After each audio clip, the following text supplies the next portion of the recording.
السلام علیکم۔ کہا جاتا ہے کہ دولت انسان کو آزاد کرتی ہے، مگر کبھی کبھی یہی دولت انسان کی زنجیر بن جاتی ہے۔ ایک اسکول ٹیچر اپنی تنخواہ سے خوش نہیں تھا اور راتوں رات امیر ہونے کا خواب دیکھتا تھا۔ یہ کہانی ایسے شخص کی ہے جو چالاکی سے ہزاروں پاکستانی کو خواب بیچتا رہا اور بدلے میں ان کا سب کچھ چھین لیا۔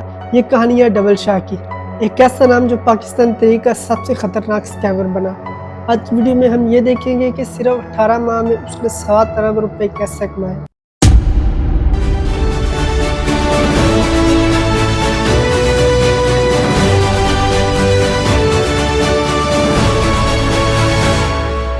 سید ثبت الحسن شاہ ایک غریب گھرانے میں پیدا ہوا۔ جیسے تیسے کر کے اس نے BSc مکمل کی۔ اس کے بعد وزیر آباد کے گورنمنٹ کالج میں سائنس کا استاد بھرتی ہوا، لیکن جلدی وہ اپنی نوکری سے تنگ آ گیا۔ کا بطور ٹیچر بہت اچھا ایک رول تھا، اسی اعتماد کی بدولت ہم نے ان پر اعتماد کیا کہ شاہ صاحب نے اپنے دورانیے میں کسی کے ساتھ کوئی، چاہے وہ فراڈ کر رہے تھے یا کہ انہوں نے کسی کے ساتھ زیادتی نہیں کی۔ وہ ہمارے فزکس کے ٹیچر تھے اور وہ ہمیشہ بچوں کے ساتھ شفقت سے پیش آتے تھے۔ 2005 میں اس نے چھٹی لی اور دبئی چلا گیا۔ وہ 6 مہینے دبئی رہا۔ وہاں اس نے کیا سیکھا کسی کو کچھ نہیں پتا۔ جب وہ 6 مہینے بعد واپس آیا تو اس نے اپنی نوکری چھوڑ دی اور اس نے اپنے ہمسائے سے کچھ رقم مانگی اور ٹھیک 15 دن بعد وہی رقم اس نے ڈبل کر کے واپس دی۔ یہ ہمسایہ اس کا پہلا گاہک تھا۔ اس کا جوید ماربل کے نام سے ماربل کا کاروبار تھا۔ اسے دیکھ کر 2 لوگوں نے اور ڈبل شاہ کو پیسے دیے اور ڈبل شاہ نے 15 دن بعد انہیں بھی رقم ڈبل دی اور وہی 2 بندے 15 لوگوں کو اور لائے اور دیکھتے ہی دیکھتے لوگوں کی لائنیں لگ گئی۔ لالچ میں آ کر لوگوں نے اپنے زیورات، گاڑیاں، مکان، زمینیں بیچ دی، یہاں تک کہ لوگوں نے بینکوں سے پیسے نکال کر ڈبل شاہ کے حوالے کر دیے۔ یہ کاروبار شروع میں تو نظام آباد تک محدود تھا، پھر سیالکوٹ، وزیر آباد، گجرانوالہ تک چلا گیا اور دیکھتے ہی دیکھتے وہ اسکول ماسٹر ارب پتی بن گیا۔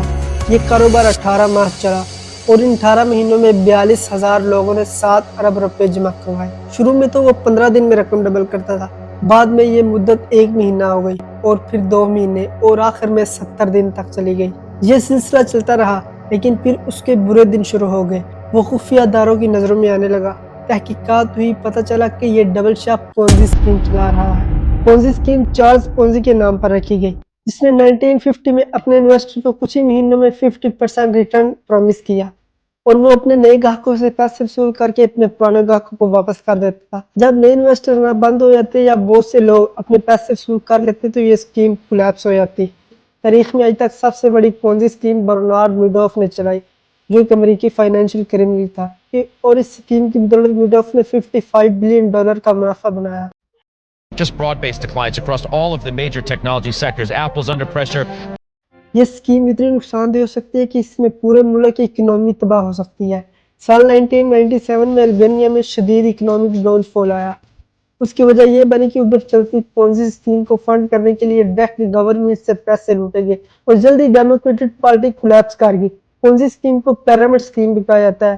جو اس پیرامڈ کے ٹاپ پر ہوتا ہے سب سے زیادہ پیسے کماتا ہے اور جیسے جیسے آپ نیچے آتے ہیں لوگوں کا نقصان ہونا شروع ہو جاتا ہے۔ ڈبل شاہ بھی لوگوں کے ساتھ پونزی اسکیم چلاتا رہا۔